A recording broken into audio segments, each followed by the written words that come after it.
নমস্কার, সাক্ষাতেই সাফল্য অনুষ্ঠানে আরো একবার আমাদের সকল দর্শক বন্ধুদের জানাবো অনেক অনেক স্বাগত। একটা কথা আছে, ঠাকুর ঘরে কে, আমি তো কলা খাইনি, এরকম একটা প্রবাদ বাক্য অনুষ্ঠানের প্রথমে বলার এটাই কারণ আমাদের এই অনুষ্ঠান থেকে কিছু ভণ্ড বা প্রতারিত অ্যাস্ট্রোলজার বা তান্ত্রিকদের নিয়ে একটা প্রতিবাদ জানানো হয়, তবে সেটা কারণ নাম করে করা হয় না। যদি কোনো মানুষ সঠিক হয়, যদি কোনো মানুষের কনফিডেন্স থাকে যে আমার কাজ একেবারে নিখুঁত, আমার কাজে কোনো প্রতারণা নেই, তাহলে তার দুঃখ পাওয়ার, কষ্ট পাওয়ার বা রাগ প্রকাশ করার কোনো জায়গা নেই। কিন্তু কেউ যদি মনে করেন না সত্যি তো যেটা বলছেন কার্তিক শাস্ত্রী সেটা তো হুবহু আমার সাথে মিলে যাচ্ছে, আমি তো সেই মানুষ যে এরকম কিছু কাজ করে থাকি, তবে অবশ্যই আপনার কিন্তু রাগ হওয়ার বা অভিমান করার একটা জায়গা থাকে। তাই সৎ মানুষদের রাগ করার কোনো জায়গা নেই, তারা বরঞ্চ উৎসাহিত হবে, আনন্দিত হবে, তারা সাপোর্ট করবেন কার্তিক শাস্ত্রীকে যে হ্যাঁ শাস্ত্রী যে আপনি এতদিন পরে আমরা যেটা করতে পারিনি সেটা করে দেখালেন, একেবারে অসত্যের মুখোশটা টেনে খুলে দিতে চাইছেন। আর ভালো জিনিস শুধু থাক না, খারাপ জিনিসগুলো যদি পৃথিবী থেকে হারিয়ে যায় তাহলে বোধহয় এই অসৎ, খারাপ, মন্দ এই কথাগুলো অনেকটাই ম্লান হয়ে যায়। আজকেও কিছু সঠিক কথা, সত্য কথা আপনাদের সামনে তুলে ধরবেন আমাদের সকলের প্রিয় শাস্ত্রীজি অর্থাৎ কার্তিক শাস্ত্রী। প্রথমেই তাকে জানাবো অনেক অনেক ধন্যবাদ এবং স্বাগত। প্রিয় ভক্ত, আপনাদের জন্য রইল এই দৈব মালার আশীর্বাদ। আপনারা সুন্দর থাকুন, ভালো থাকুন এবং সুস্থ থাকুন, আর সঠিক পথ নির্ণয় করুন। কোথায় যদি যেতে হয় জ্যোতিষীর কাছে, কোথায় যাচ্ছেন, সঠিক পথ যাচ্ছেন কিনা সেটা আপনি কি করে বুঝবেন? আমি তো বারবার মিডিয়াতে বলেছি, এই যে তারাপীঠে যত রকম দেখেন দৃশ্য, সবটাই কিন্তু একটা চিত্রনাট্য। এর মধ্যে না আছে তন্ত্র, না আছে জ্ঞান, না আছে বিদ্যা, না আছে আধুনিক মানসিকতা, না আছে বৈজ্ঞানিক চিন্তা ভাবনা। টোটালটা একটা প্রতারণার ছক, একটা কৌশল, একটা ফাঁদ। তাতে আপনি সম্মোহিত হয়ে যাবেন, ঠকে যাবেন, আপনার অর্থ লুট হবে। আর তাই সেই বাবাজি মাতাজি তাদের ফোনও পাবেন না, আর না হলে আপনাকে ভয় দেখাবে, তন্ত্র করে তোমার ক্ষতি করে দেবো। এখনো কিন্তু আপনারা অন্ধ কুসংস্কারে আবদ্ধ রয়েছেন। আমি সমাজের ছোট্ট একটা জীব হয়ে আমার কাজ হচ্ছে সাধারণ মানুষকে, যারা অন্ধ কুসংস্কারে আবদ্ধ হয়ে রয়েছেন, তাদের সামনে থেকে এই অন্ধকার কুসংস্কার আবরণটা সরিয়ে ফেলা। একদম একদম শাস্ত্রীজি। শাস্ত্রীজি গতকালই একটা খুব ভালো কথা বলছিলেন যে সুস্মিতার সংস্কার খুব ভালো, কিন্তু সেটা সু না কু সেটাই কিন্তু বড় বিষয়। সুসংস্কারের সাথে থাকুন আর কুসংস্কারকে পরিত্যাগ করুন। কে আছেন আমাদের সাথে? নমস্কার। হ্যাঁ বলুন, কার সম্বন্ধে জানবেন? আর শাস্ত্রীজির কথা, তার বক্তব্য কেমন লাগে? সত্য কথাটা তুলে ধরেন, এটা নিশ্চয়ই আপনাদের মন ছুঁয়ে যায়। ম্যাডাম আপনি একটু লাইনে থাকুন। সংস্কার আমাদের ভারতীয় সংস্কৃতি, ভারতীয় সমাজে, ভারতীয় কৃষ্টি ও সংস্কৃতির সঙ্গে সংস্কার কিন্তু ওতপ্রোতভাবে জড়িয়ে আছে। তবে সংস্কার দুরকম হয়, একটা হচ্ছে সুসংস্কার, যা সুন্দরের জন্য সংস্কার, আর একটা হচ্ছে কুসংস্কার। আপনার অন্ধকার আচ্ছন্ন যে মন রয়েছে, অন্ধ সংস্কারকে আপনাকে আরো অন্ধকার করে দেওয়ার জন্য অর্থ লুটের একটা সংস্কার। তাই আমি বলি সংস্কার আমাদের মানতে হবে। যে সুসংস্কারের সঙ্গে ভাবনা আছে আদর্শের, ভাবনা আছে এগিয়ে চলার, ভাবনা আছে আধুনিকতার, ভাবনা আছে মুক্ত জীবনযাপন করার, সুস্থ জীবনযাপন করার এবং জীবনে প্রতিষ্ঠাতা পাওয়ার জন্য সংস্কারের প্রয়োজন। আর কুসংস্কার আবদ্ধ হলে আপনার জীবন পিছিয়ে পড়বে, আপনার জীবনের গতি স্রোত হয়ে যাবে, আপনার জীবন স্মিথ হয়ে যাবে, রিক্ত হয়ে যাবে আপনার জীবন, আপনার ভাবনা। তাই ভণ্ডতে পারলে আপনারা কখনই পড়বেন না। তারাপীঠে যা দেখানো হয় কামাখ্যায় টোটালটাই মিথ্যা লোভন তাদের মধ্যে। তারা তন্ত্র মন্ত্র কিচ্ছু জানে না, তারা শুধু সোহা আর নমো। নমো দন্তের ন, ম বিসর্গ একটা নম, আর দন্তের ন ময়কার নম। কোন নম বলছে? নম না নম, এটাও জানে না। নমো নমো নমো নমো করেছে। এইটা হচ্ছে সবটাই কিন্তু ভণ্ডামি। সোজা বাংলায় বলে ভণ্ডামি। একদম আমরা ঠিক এই প্রসঙ্গে আবারও আসবো, তবে অপেক্ষা করছেন। হ্যাঁ বলুন দিদি ভাই, কার সম্বন্ধে জানবেন? মেয়ের সম্বন্ধে বললেন, মেয়ের নাম আর বয়সটা বলুন। 18 বছর। আপনার মেয়ের এডুকেশন ও ক্যারিয়ার নিয়ে আপনার প্রশ্ন আছে। দেখুন, আপনার মেয়ে লেখাপড়ায় খুবই ভালো ছিল, এখনো ভালো আছে, কিন্তু এখন কি হয়েছে, পড়ালেখার প্রতি যে নিজের মনঃসংযোগ, সদিচ্ছা, এই জিনিসটা অভাব ঘটেছে। কিন্তু ওর মনের মধ্যে যথেষ্ট ও হাই অ্যাম্বিশাস, যথেষ্ট অ্যাম্বিশন আছে, জীবনে নিজের পায়ে প্রতিষ্ঠাতা পাবে, এইসব ভাবনাগুলো মনের মধ্যে আছে। কিন্তু তার জন্য যা যা ব্যবস্থা নেওয়া দরকার সেই ব্যবস্থা নিতে কিন্তু ও ব্যর্থ। বলুন, আমি ঠিক বলছি? আগে বলুন, এটা কি সঠিক বিচার নাকি আপনার সাথে মিলল না? মিলেছে, একদম সঠিক বিচার। ওকে। অর্থাৎ কিন্তু আমি বলি, ওর জীবনে ঠিক 21 বছর 4 মাস বয়সে এই মুহূর্তে ওর চলছে রাহুর মহাদশা এবং চলছে বুধের অন্তদশা। একটু বুদ্ধি ওর কিন্তু ম্লান হয়েছে, অর্থাৎ বুদ্ধিটা সঠিক কিন্তু পরিপূর্ণতা পায়নি। যদিও 18 বয়স হয়েছে, বুদ্ধি কিন্তু ওর 15-16 মতন। আচ্ছা, এই জায়গাটা কিন্তু আপনাকে নজর দিয়েছেন, খেয়াল করেছেন? এটা মা হিসেবে আপনি বোঝেন নিশ্চয়ই, মানে বয়সের থেকে সেই একটু কম বয়সী একটা বাচ্চা বাচ্চা ব্যাপার ওর মধ্যে কাজ করে। এখন আপনাকে যথেষ্ট ভাবে ওকে কিন্তু গাইড করতে হয়, বুঝতে পেরেছেন? কিন্তু তার মাঝে কি হচ্ছে, একটু রাগ, একটু জেদ, বাক বিতণ্ডার ওর মধ্যে কিন্তু আছে। তা ফর দ্য টাইমিং চেঞ্জ হয়ে যায়, আবার ঠিক হয়ে যায় কিছুক্ষণ পরে। তাই ওর জীবনে উদ্দেশ্যগুলো সব সফল হবে। আর রাহুর যে মহাদশা চলছে, বুধের অন্তদশা, এটা আপনার 2025 সালে অক্টোবরের পরে কেটে যাবে। কেটে গেলে দেখবেন ও কিন্তু নিজের পায়ে দাঁড়াতে পারবে, বুঝতে পেরেছেন? আর ম্যাডাম, আপনাকে একটা কথা বলে দিচ্ছি, আপনারা খুব ভালো পরিবার, সাংস্কৃতিক মনোভাব সম্পন্ন পরিবার, চিন্তা ভাবনা মুক্ত পরিবার, কিন্তু এই মুহূর্তে আপনাদের পরিবারের মধ্যে কিন্তু একটা ইকোনমিক্যাল ক্রাইসিস চলছে, একটা আর্থিক সমস্যা দেখা দিচ্ছে। তবে খুব যে জটিল তা নয়, সাময়িক চলছে এটা। বলুন, এটা কিন্তু আপনার ঠিক একদম, এটা কিন্তু আপনার প্রশ্ন ছিল না, আপনার মনের ভিতরে যা লুকিয়ে ছিল সেটাকে আমি উদ্ঘাটন করলাম। একদম একদম।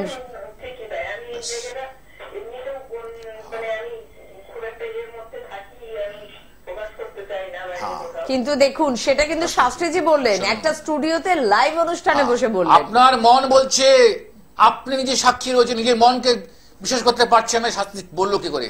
Got off phone, got off phone নয়, একদম না।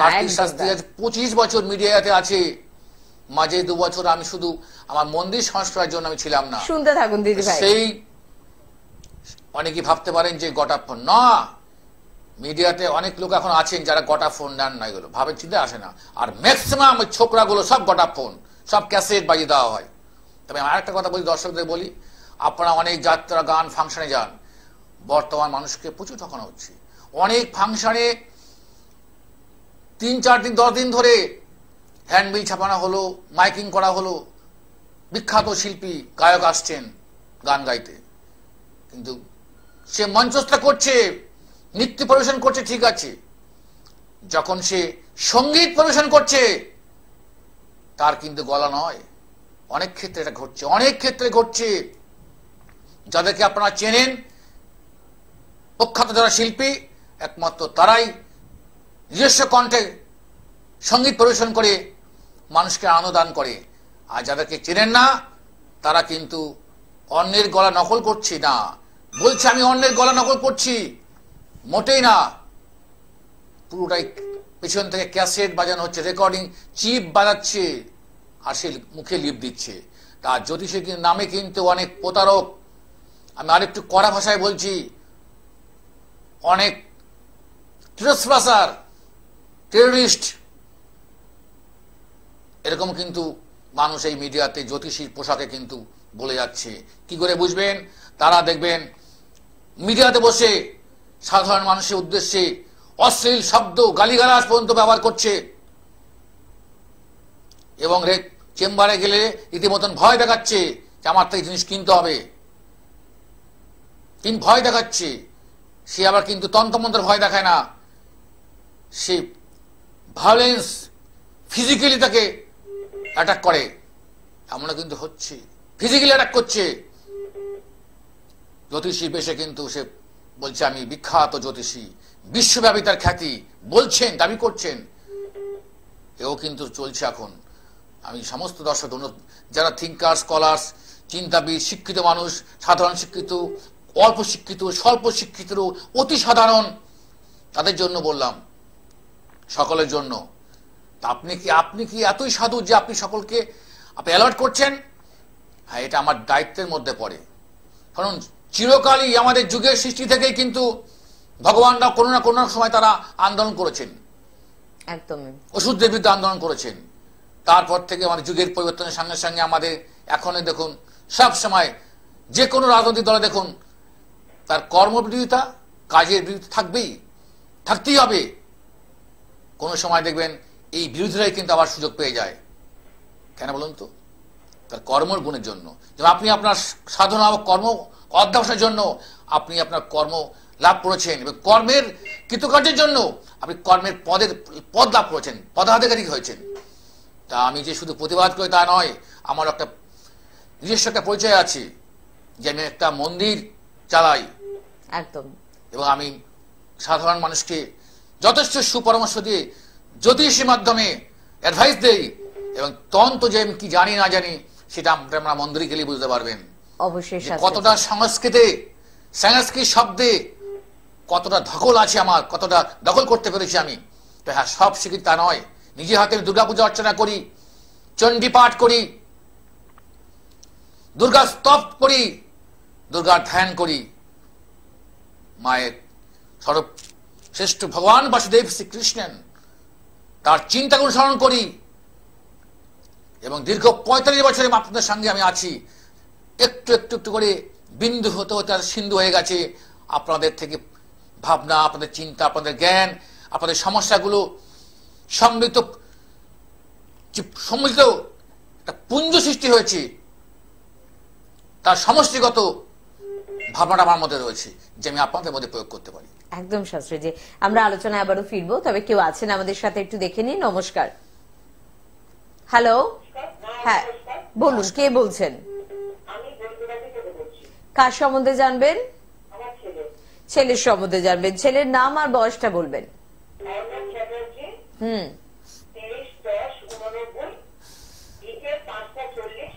আচ্ছা, শুধুমাত্র বয়স বলুন। এখানে date of birth, time of birth, place of বার্থের জন্য ল্যাপটপ আছে, কিন্তু ল্যাপটপকে আর আমরা বিরক্ত করি না, কারণ তার কোনো কাজ নেই। ল্যাপটপ লাগাতে আমার সময় লাগবে 45 সেকেন্ড থেকে 1 মিনিট লাগবে, আর আমি 3 সেকেন্ডে বলে দেবো।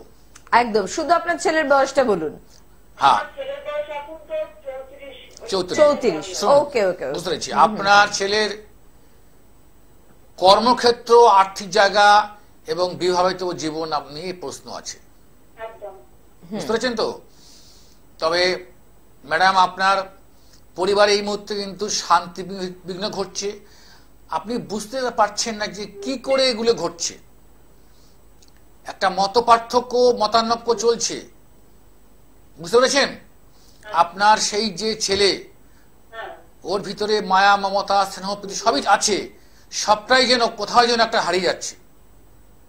এটা বলুন, ইয়েস আর নো? একটা চিন্তার মধ্যে থাকে, মানে আগের থেকে একটা পরিবর্তন ওর মধ্যে যেন একটা হালকা এসেছে। হ্যাঁ, উনি বললেন ভালো ভালো। হ্যাঁ, রেসপন্সিবিলিটি, অনেস্ট। হ্যাঁ হ্যাঁ হ্যাঁ, শুনুন, এবার বলুন, বিয়ে আপনি আজকে থেকে না, আপনি বিয়ের জন্য আজকে পেছনের 5 বছর যাবত চিন্তা ভাবনা করছেন, লাস্ট মাঝে আবার থেমে গেছিলেন, আবার আপনার এই 2 বছর যাবত আবার উঠে পড়ে লেগেছেন। কিন্তু আপনার কি হচ্ছে, আপনি 1 পা এগোচ্ছেন, 3 পা পিছুচ্ছেন, বুঝতে পেরেছেন? আর কি ওর ভাগ্যের পরিহাস, এই যে আপনি এগিয়ে গিয়ে পিছিয়ে আসছেন, আর ওর দিক থেকে না ঠিক কোনো পজিটিভ কিন্তু আপনি উইলিং লোক কিছু বলতে চাইছে না যে ইয়েস আর নো এগো, সেই তখন আপনি ভয় পাচ্ছেন না, আপনি চিন্তিত হয়ে পড়ছেন যে তাহলে কি কোথাও কি কোনো ওর এফআইআরএস আছে না, এটা আপনার মনের প্রশ্ন আছে বা কেউ প্রশ্ন করছে। তা আমি সেটা বলছি না, সেটা কিছু নেই, সেটা কিছু নেই। ও আজ থেকে 10 বছর আগে ও কাউকে একজন মন দিয়েছিল, সেটা কিন্তু স্টেবল হয়নি, স্থায়ী হয়নি। তার থেকে ওর একটা মানসিক একটা যন্ত্রণা পুষে রেখেছে, কিন্তু এখন সব কিছু নেই। কিন্তু ওর একমাত্র মঙ্গলের সমস্যা এবং শুক্রের সমস্যা, রবির সমস্যা, 3টে গ্রহ নিচস্থ আছে। এই 3টে গ্রহ নিচস্থ থাকার কারণে ওর বিবাহ যোগটা ব্রাইটনেস নেই, বুঝতে পেরেছেন? এবং কি হবে, এর থেকে কি হবে, হঠাৎ যখন আপনার বিয়ে হয়ে যাবে সেটা কিন্তু একটা ভুল বিয়ে হবে। ভুল বিয়ে বোঝেন, ভুল বিয়ে হতে পারে। এই গ্রহ চার্টে কিন্তু ভুল পদক্ষেপ নিয়ে নেবেন, তখন দেখবেন এমন একটা মেয়ের সঙ্গে বিয়ে হলো, আপনারা মনে করলেন ভালো, তখন কি হলো, না হওয়ার জ্বালা এক প্রকার, একদম, আর হওয়ার জ্বালা তার থেকে বেশি, হয়ে ভালো না হওয়ার জ্বালা আরেক মুশকিল। অর্থাৎ এই জায়গাটাকে আপনি যদি মনে করেন এই তারাপীঠে যাওয়া, সব ভণ্ড আলতা লাগানো, রং লাগানো, নীল লাল হলুদ নানা রকম এই রং বৈষম্য যাবেন না। কোনো সম্ভব হলে কোনো ভালো জ্যোতিষীর তার মন্দিরে যান, তার পবিত্রতা, তার পরিপূর্ণতাকে নিন, তার পরিচয় নিন। তোর বাড়ি কোথায়, ছেলে মেয়ে কটা, বউ কটা, নাতিপুতি কটা। আর যারা করে তারাপীঠে পরিচয় নেই, কেউ আছে জেল খাটা আসামি, কেউ আছে খুনের আসামি, কেউ আছে তার বিরুদ্ধে 3টে মামলা চলছে, ফ্রড কেসের, ভায়োলেন্সের কেস আছে। এরা জ্যোতিষী নন, প্রতারক। এগুলো ম্যাডাম আপনার পরিবার খুব ভালো, আপনিও আপনার মধ্যেও আপনি খুব ভালো, আপনার মধ্যে রেসপন্সিবিলিটি, অনেস্টি, পার্সোনালিটি আছে। তো এই পরিবারটার কিন্তু আপনার ভিতরে একটা সদার্থক চিন্তা আছে, এবং আপনি পরিবারটা ডিরেক্টর বলতে পারেন, ইন্সপেক্টর বলতে, ইনস্ট্রাক্টর বলতে, সবই আপনি। আপনার কর্মদক্ষতা, কর্মগুণের মধ্যে কিন্তু এই পরিবারটা আজকে সচ্ছল এবং সুন্দর রয়েছেন। তো একটাই মাত্র অভাব রয়েছে, হ্যাঁ খুব ভালো, হ্যাঁ হ্যাঁ ওইটা আপনার মনের মধ্যে না একটা খচখচ করে যে ওটা বিয়ে হলে ভালো হতো, বৌমা এলে। শুনুন, এই বছরে বিয়ে ওর হবে, কিন্তু একটু বিয়ের আগে আপনি যদি যা বললাম, কারণ ওই জায়গাটা না একটুখানি মনে হচ্ছে কোথাও একটু শ্যাডো আছে, ছায়া আছে, ওটা একটু বুঝে নেবেন, ওই জায়গাটা একটু পরিষ্কার করে নেবেন, দেখবেন খুব সুন্দর বিয়ে হবে। একদম, হ্যাঁ একটু দেখিয়ে নেবেন। বেশ বেশ, হ্যাঁ হ্যাঁ এন্ড অফ ইয়ার, লাস্টের দিকে হবে। হ্যাঁ না, এই বছরের লাস্টের দিকে হবে, লাস্টে। হ্যাঁ, তার আগে আপনি যদি কারোর সঙ্গে যোগাযোগ করতে পারেন, বা আপনি আমার সঙ্গে করতে অবশ্যই হবে, অবশ্যই হবে। হ্যাঁ, সম্ভব হলে আপনি আমার মায়ের কাছে একবার আসবেন, মন্দিরে আসবেন। আমার অবশ্যই আমার কথাই যে হাতে মালা রয়েছে, দৈবীয় মালা আশীর্বাদ করলাম, আপনার ঘরে একটা সুন্দর মা লক্ষ্মী, শ্রীলক্ষ্মী, মনে রাখবেন যেখানেই শ্রীলক্ষ্মী থাকে সেখানেই ভগবান বিষ্ণু থাকে। তাদের এই অমর প্রেম, একদম, লক্ষ্মী বিনা বিষ্ণু নয়, বিষ্ণু বিনা লক্ষ্মী নন। অর্থাৎ লক্ষ্মী পূজা করলে আর কোন বিষ্ণু পূজা, কৃষ্ণ পূজা করতে হয় না। আবার কৃষ্ণের পূজা, বিষ্ণু পূজা করলে আবার লক্ষ্মী পূজা লাগে না, কারণ তারা একে অন্যের পরিপূরক। এটা আমি শাস্ত্রীয় কথা বললাম নয়, এটা অতি বাস্তব। মা কালী পূজা করলে আপনার একটা আলাদা ব্যতিক্রমী শক্তি চলে আসে। তো সে শক্তি কিন্তু কখনো আপনি আপনার হিংস্রতায় প্রয়োগ করতে পারেন। অনেকে দেখা গেছেন প্রাচীন শাস্ত্রে যারা দুষ্কৃতকারী, দুর্বৃত্তরা, তারাও কিন্তু এরকম ধরনের মায়ের উপাসনা করেছেন। তাই সেক্ষেত্রে আমি বলবো, আমাদের জন্য আমরা বলি যে এই মা কালী করে কিন্তু শুধু অশুভ কাজও করেন অনেকে, করবেন না, এটা শক্তিটাকে অপপ্রয়োগ করবেন না। আজকে প্রাচীন দর্শনে রামায়ণ বলুন, মহাভারত বলুন, গীতা বলুন, উপনিষদ, বেদ, কালী উপনিষদ, বিষ্ণু পুরাণ দেখুন, সমস্ত আশীর্বাদ পুরুষ যারা ছিলেন মহারথীরা, তারা তাদের শক্তিকে অপব্যবহার করেছেন, তাদের শক্তি নষ্ট হয়ে গেছে।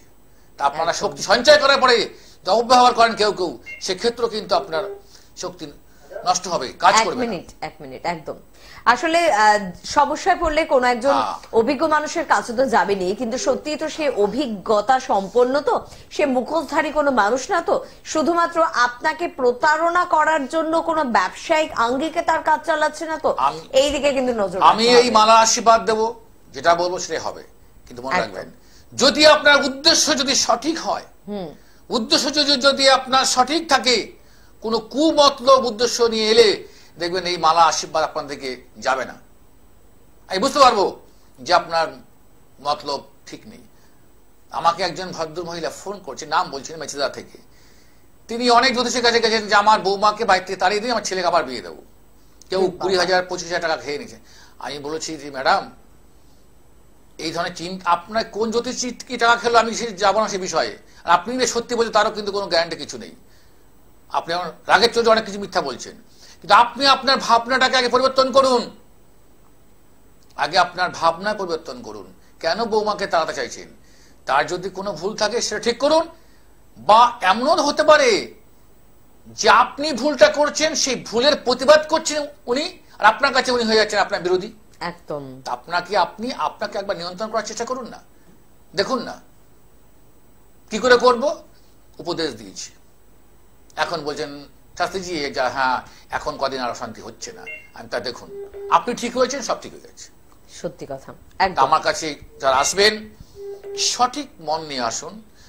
প্রকৃতই সমস্যা থাকলে আসুন।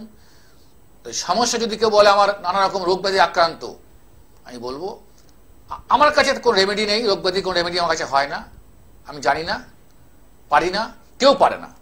যারা বলেন এই নানা রকম রোগের ক্যান্সারের ওষুধ দিচ্ছি, করোনার ওষুধ দিচ্ছি, হিমোফিলিয়ার ওষুধ দিচ্ছি, প্যানক্রিয়াটিসের ওষুধ দিচ্ছি, লিভার ক্যান্সারে হচ্ছে লিভার ফ্যাটি লিভার কারণ ওষুধ দিচ্ছি, নিউরো ওষুধ দিচ্ছি, এই ওয়ার্ডগুলো তো জানে না। স্নায়ু রোগ, অস্থি রোগ জানে না, এগুলো লাম্বারের ডিস্টার্বেন্স হয়েছে, L5 L6 খারাপ হয়ে গেছে জানে না। বাবা কোমরে ব্যথা, তোমার মাজায় কোমরে তোমার বান মেরেছে, কোমরে ব্যথাটা কেন হয়েছে? হাড় ক্ষয়ে গেছে বা বেড়ে গেছে, লাম্বারে কিছু ডিস্টার্বেন্স, কোন নাম্বার হাড়টা হয়েছে তা তারা এক্সরে দেখে বুঝবে না। কোমরে নাকি বান মেরেছে, অসম্ভব, কারো খেয়ে দিয়ে কাজ নেই আপনার কোমরে বান মেরেছে। একদম সত্য কথা, এত ভালো কথা বলেন। সঠিক যেতে হবে কোন অস্থি রোগ বিশেষজ্ঞের কাছে। ঠিক কথা। শুধুমাত্র স্পাইন, স্পাইনাল কর্ড এর কাজ হয় একমাত্র ব্যাঙ্গালোরে সাকারা হসপিটাল। আমরা তাকে উপদেশ দিয়ে দিই যে আপনি ব্যাঙ্গালোরে সাকারা হসপিটাল চলে যান, শুধুমাত্র এখানে স্পাইনাল কর্ডের কাজ হয়, অপারেশন, আর কিছু হয় না। যাচ্ছেন, ভালো হয়ে আসছেন, কই বান ঠিক হয়ে গেল। এই হচ্ছে প্রতারণা। সত্যি কথা। কত আপনার ছেলে মেলে লেখাপড়া করছে না, কোন স্ট্রিম? কার্তিক শাস্ত্র তার জন্য আছে। কত ছেলে বিটেক করে চাকরি পাচ্ছে না, তাই বলছে আমরা বলে দিই তুমি আবার গেট পরীক্ষা দাও, গেটে কোয়ালিফাই করলে এমটেক করো। এমটেক করেছে, আজকে তারা 80,000 1 লাখ দেড় বাংলা চাকরি করছে, কি ধরনের ব্যবসা চাকরি করছে। বিজনেস আপনাদের কোন বিজনেসটা শুভ? একদম একদম, এটা অনেকের প্রশ্ন থাকে। কেউ দুধ বেচে মদ খায়, কেউ মদ বেচে দুধ খায়।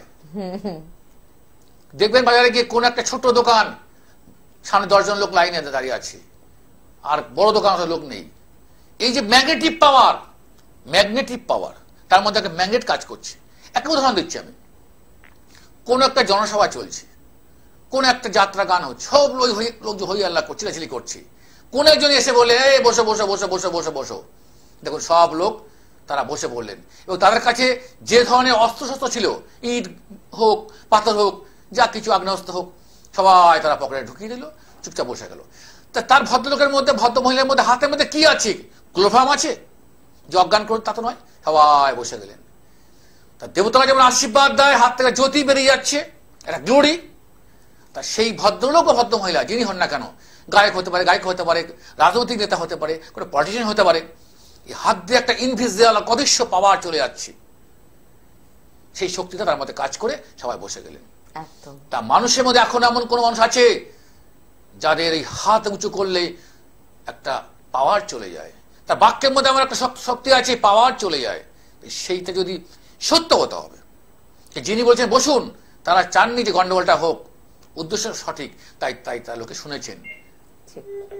একদম শাস্ত্রীজি, আমরা আলোচনা আবারও ফিরবো, তবে কেউ আছেন অনেকক্ষণ ওয়েট করছেন। নমস্কার, বলুন। হ্যাঁ হ্যালো, কে বলছেন? আমি বলছি সম্বন্ধে জানার কি? আচ্ছা, কার সম্বন্ধে জানবেন? আমি আমার নিজের সম্বন্ধে আচ্ছা, আপনার বয়সটা কত? আমার বয়স 69 বছর। 69 বছর, 69। ওকে, নিজের সম্বন্ধে জানবেন। মোটা- শুনুন, আপনার তো বয়সটা তো একটা বেশ এসে গেছে। এখন আপনার জীবনে শুধু অনেক কিছু ভাবনা আছে। আপনার জীবনটা 100% ভালো ছিল, কিন্তু এই শেষ বয়সে এসে আপনাকে মনে হচ্ছে চারিদিক থেকে ঘিরে ধরেছে। বুঝতে পেরেছেন? দুঃখ বোঝেন? হ্যাঁ, দুঃখ তো প্রচুর পাই। চারিদিক থেকে ঘিরে ধরেছে। আমি আপনাকে ছোট করে কিছু বলবো না, আপনাকে আপনার মনটা নষ্ট করে দেবো না, কারণ আপনি কিন্তু অনেক পরিস্থিতি থেকে অবহেলিত হচ্ছেন। অবহেলিত মনে হচ্ছে আপনি কারোর কাছে কোনো বোঝা, অবহেলিত হচ্ছেন। তো আপনাকে আমি এটা বলবো, এটা আপনি কখনই ভাববেন না। কারণ স্থূল বিচার, সূক্ষ্ম বিচার, মিশ্র বিচার, প্রাথমিক বিচার, 4 প্রকার বিচার। তা প্রাথমিক বিচার, মিশ্র বিচার, স্থূল বিচার ও সূক্ষ্ম বিচার। তা প্রাথমিক বিচারে কিন্তু আপনি অবহেলিত, কিন্তু আমি শেষ কথা, সূক্ষ্ম বিচারে কিন্তু আপনি অবহেলিত নন। কারণ আপনার এই বয়সে আপনার এটা ফিলিংস হচ্ছে, এটাকে আপনি মেনে যেতে হবে যে আমি এখন কিন্তু অপরিহার্য নই। তথাপি কিন্তু আমাকে মনে করতে হবে যে আমাকে সরে যেতে হবে, আমার জায়গাটা অন্য কেউ দিতে হবে। এটাই প্রকৃতির কিন্তু দেওয়া নেওয়া। একদম একদম। চিরকাল কাহারও সমান নাহি যায়, এই ভাবনাটা, এই মন্ত্রের জয়গান আপনি প্রতিদিন গাইবেন। দেখবেন আপনার দুঃখ, আপনি যে অবহেলিত বা লাঞ্ছিত, নিগৃহীত, এগুলো আপনার মনের মধ্যে আর বাসা বাঁধবে না। ওগুলো তো হতেই হবে। এর থেকে তো আমি এইটাই পাওয়া, আমি এইটাই তো পাবো। আমার কথা বুঝতে পেরেছেন? হ্যাঁ, শারীরিকভাবে যেসব সমস্যাগুলো আপনার আসছে, তার জন্য আপনি ডাক্তারের সাথে পরামর্শ করবেন, এবং ডাক্তারের কাছে যাওয়ার জন্য যারা আপনাকে সহযোগিতা করবে, তারা যে মনে হচ্ছে এক্ষুনি হবে, এই ভাবনাটাও মনে করবে, হ্যাঁ তাদের উপর ছেড়ে দিন, তারা আপনার যেমন ভাবে আপনাকে করে মেনে নিন, ভালো থাকবেন। দেশনাথ ভাই, কথা বুঝতে পেরেছেন তো? কথাগুলো ভালো লাগলো তো? সঠিক লাগলো তো? মেনে নেবেন। বেশ, শুনতে থাকুন। আসলে একটা বয়সের পর শাশুড়ি যখন নিজেকে আর কাজের যোগ্য বা কাজের বয়স থেকে রিটায়ারমেন্ট দিতে হয়, এবং চাবিটা কিন্তু বৌমার হাতে তুলে দিতে হয়। আমার জায়গাটা অন্য কাউকে আমি দেবো, দিতে হবে, আমরা কি করি, আমার করে যাচ্ছি, ছাড়বো না জায়গা। আমি আরেকবার বলছি, অনেক কি শুনবেন। আমার মেয়ে ভালো, মেয়ে জামাই ভালো, মেয়ে ভালো, মেয়েকে যখন ঘুরতে নিয়ে যায় জামাই, আমার মেয়েকে জামাই খুব ভালোবাসে, বেশ ভালো কথা। আর ছেলে যখন বৌমাকে ঘুরতে নিয়ে যায়, তখন বৌমাও খারাপ, ছেলেও খারাপ, আঁচলে বাঁধা হয়ে গিয়েছে। কেমন বলুন তো? ঠিক কথা। আমাদের না এই চিন্তাগুলো অনেকের মধ্যে এখনো প্রবল ভাবে আছে, এগুলোকে আপনারা সরাবেন। আর প্রাচীন, আমার কাছে এক ভদ্রলোক সে এসছে, তার ছেলেকে বিয়ে দিয়েছে, মেয়েটা ইংলিশ মিডিয়ামে কনভেন্টে পড়া ছাত্রী, তার হাজবেন্ড একজন বিখ্যাত লয়ার। তিনি বলছেন, স্ত্রীকে বলছে লক্ষ্মী পাঁচালী পড়ো, তো বলছে কিন্তু বাংলায় পড়তে পারি না, তো উনি বাংলায় লিখে দিয়েছে। তো বলছে বাংলা পড়তে পারি না, যাও কোন রকম বাংলা শিখিয়ে দিয়েছে।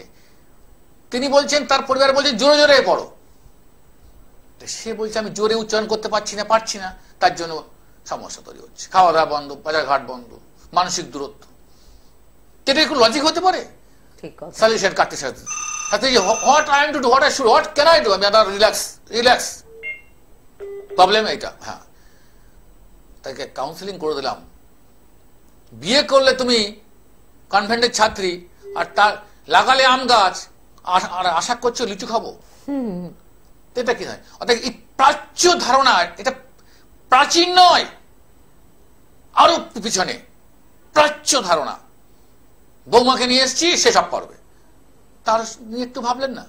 সে তো পারবে না বাংলা পড়তে। ঠিক কথা। এই প্রাচ্য ধারণা সরাতে হবে। তো একদম সরল হবে না, কারণ অতীতই কিন্তু বর্তমানে সৃষ্টি করে, বর্তমান ভবিষ্যৎ সৃষ্টি করে। অতীত আর বর্তমান হচ্ছে ভবিষ্যতের প্রেক্ষাপট। অতীত, বর্তমান, ভবিষ্যতের প্রেক্ষাপট। তো কিছু কিছু জায়গায় আমাদেরকে কিন্তু রেকটিফাই করতে হবে। যেমন আমার এই মন্দিরটা আপনারা নির্মাণ করে দিয়েছেন আপনাদের অবৈধ দান নিয়ে, প্রাচীন ও আধুনিকতার মেলবন্ধনে। তা আমি অ্যাস্ট্রোলজি করি প্রাচীন ও আধুনিকতার মেলবন্ধনে। যেখানে প্রয়োজন বাংলা বাংলা, যেখানে সংস্কৃত, যেখানে ইংলিশ, যেখানে আপনার তন্ত্র অনেক প্রয়োগে অনেক নিয়ম করা আছে। বৈদিক একটা মন্ত্র আছে, বৈদিক স্তব, বৈদিক মন্ত্রে, আর জাগ্রত মন্ত্রে, আর একটা হচ্ছে ঐশাসিক মন্ত্রে।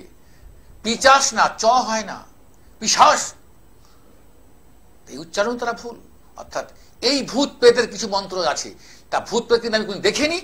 I do not believe that, আমি এটা বিশ্বাসও করি না আমি। কিন্তু সেই মন্ত্রগুলো আছে।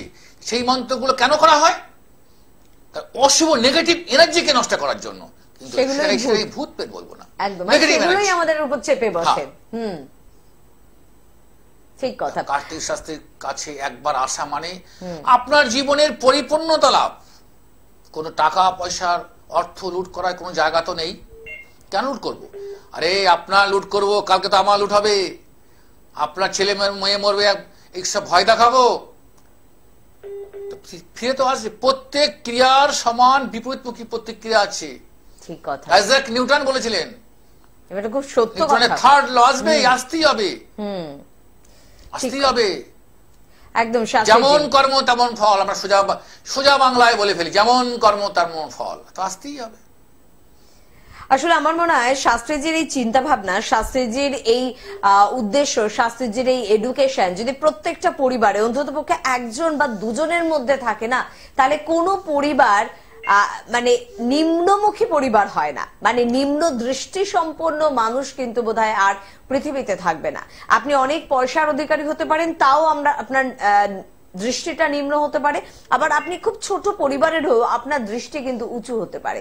উঁচু দৃষ্টি সম্পন্ন মানুষ আমাদের প্রত্যেককে হতে পারে, যে বৃত্তেরই আমরা হই না কেন। কে আছেন একটু দেখবো। নমস্কার। কে বলছেন? আচ্ছা, কার সম্বন্ধে জানবেন? দিদির সম্পর্কে জানবেন। দিদির নাম আর বয়সটা বলুন। হ্যাঁ, চন্দনার বয়স কত? 41। ওকে। বাড়ি কোথায়? বসিরহাট। কোন জেলা এটা? উত্তর 24 পরগনা। ভোজের হাট নাকি এটা? দিদির জীবনটা হচ্ছে নদীর স্রোতের মতন, বুঝতে পেরেছো? তোমার দিদির জীবনটা একটা ছোটখাটো একটা বাংলা টেলিফিল্ম হবে। টেলিফিল্ম বোঝো? টেলিফিল্ম বোঝো? ছোট ছোট যে ছবিগুলো হয় না, টেলিফিল্ম, ছোট ছোট গল্প নিয়ে যে সিনেমাগুলো হয়। হ্যাঁ, অনেক কিছু তোমার দিদির জীবনে, দুঃখ সুখ দুঃখ মিলিত একটা ছোট টেলিফিল্ম অনেক জীবনে ধাক্কা পেয়েছে এবং পাচ্ছে। বুঝতে পেরেছো? অনেকটা অসহায় উনি, এবং জীবন অনেক কিছু, ওনার জীবনে বিরাট কিছু একটা ধস নেমে গেছে। ধস বোঝো? পাহাড় যেমন ভেঙে ভেঙে পর ধস পড়ে, ওনার জীবনে ধস নেমে গেছে। আচ্ছা। আর সেই কারণে তুমি কিন্তু এখন আমাকে ফোনটা করেছো। আচ্ছা, তাই নাকি? একটু শুনবো। না, আগে এটা স্বীকার করো যে শাস্ত্রী যে কথাগুলো বললেন যে তোমার দিদির সম্বন্ধে, সেগুলো সঠিক না বেঠিক? আগে সেটা বলো। সেগুলো সঠিক।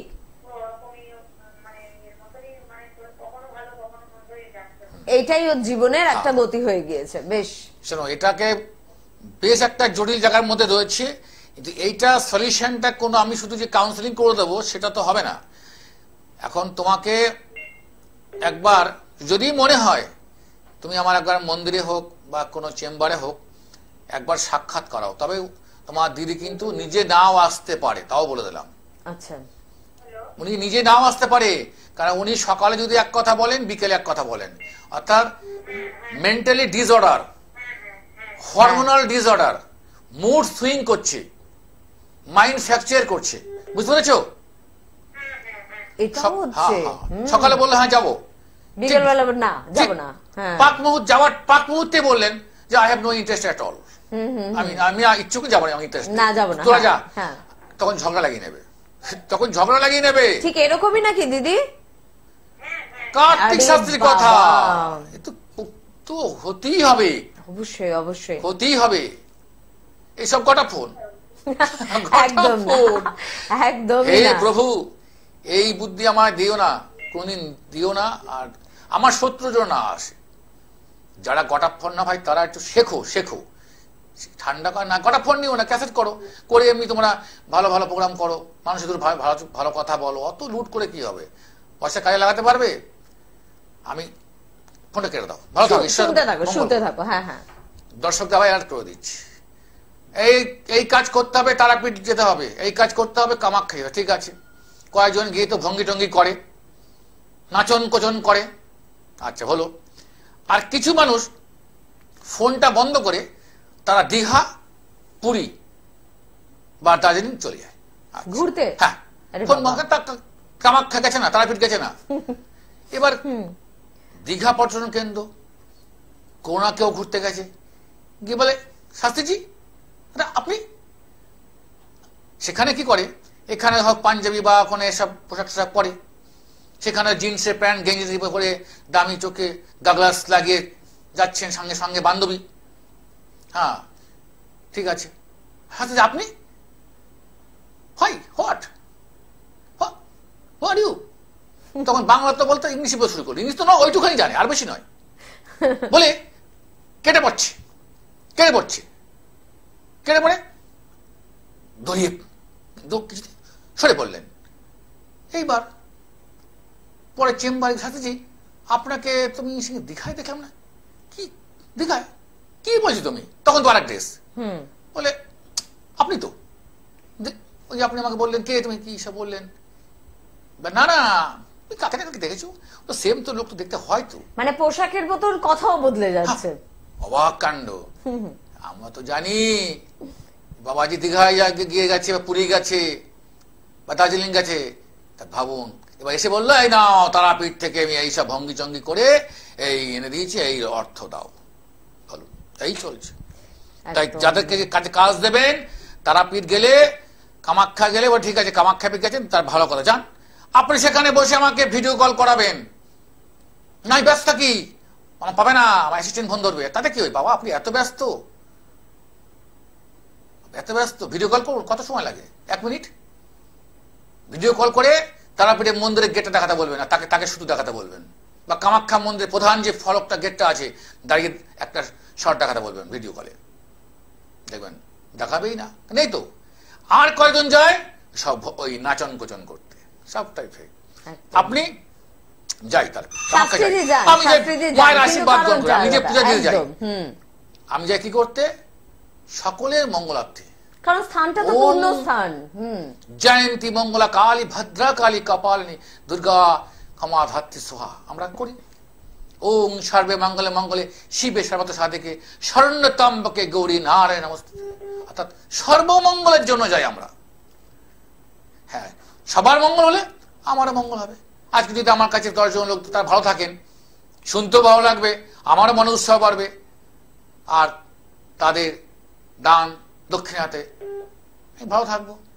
ঈশ্বরের কাছে বলি আমার শরীরটা ভালো লাগে ঈশ্বর, তাহলে আপনাদের জন্য আমি কিছু করতে পারবো।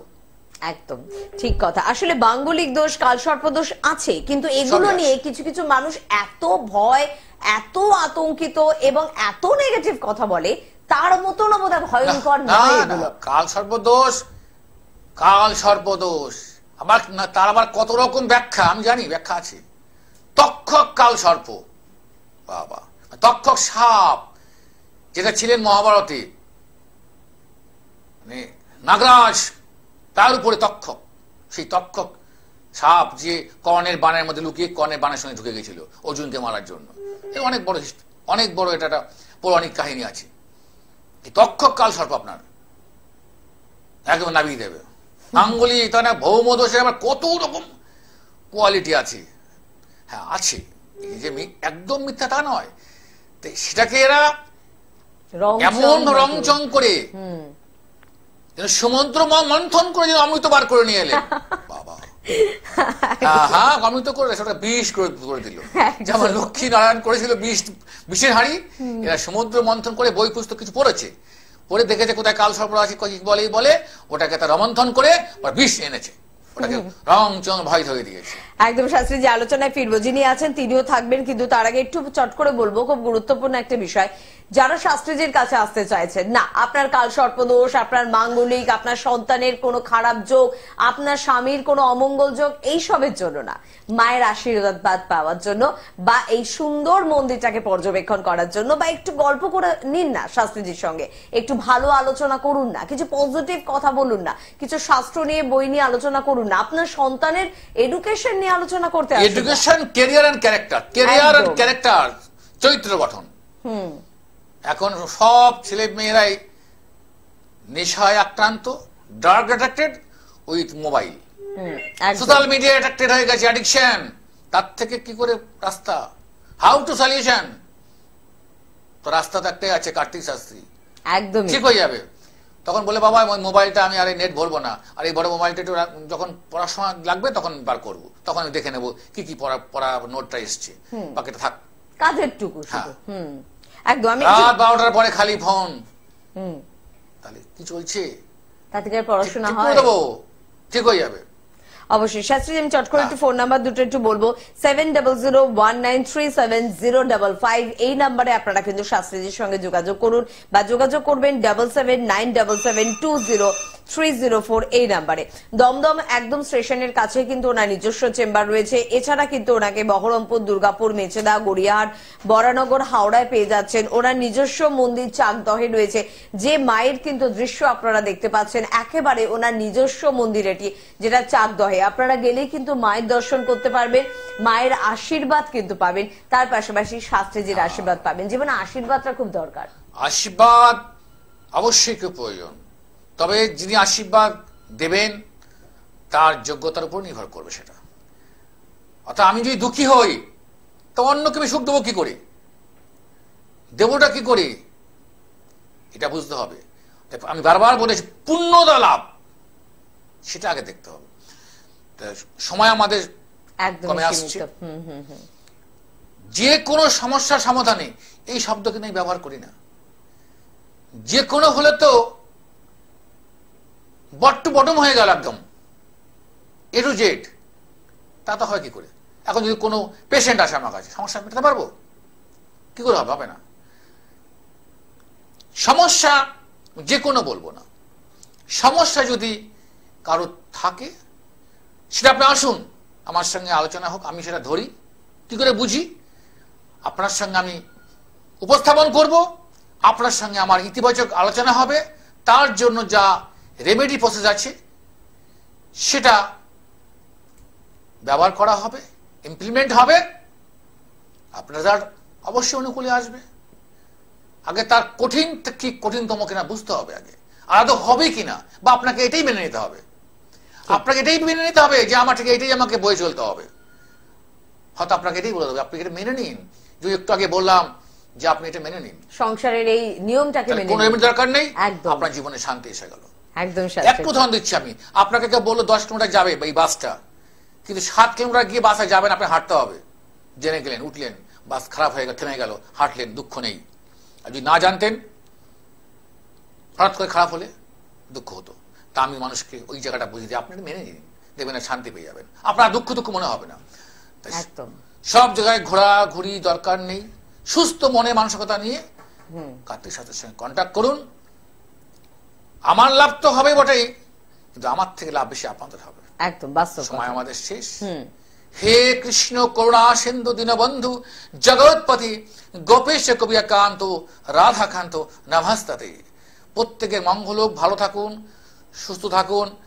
আর একটাই আমার বেদ বাক্য, রাগ ক্রোধ উত্তেজনা বর্জন করুন, দেখবেন খুব ভালো থাকবেন। রাগ বর্জন করলেই আপনি ভালো থাকবেন। আর নিজেকে নিজের মধ্যে নিয়ন্ত্রণ রাখুন, নেগেটিভ জিনিস বেশি ভাববেন না, তাহলে আপনাকে কষ্ট দেবে। একদম ভালো থাকুন, নমস্কার।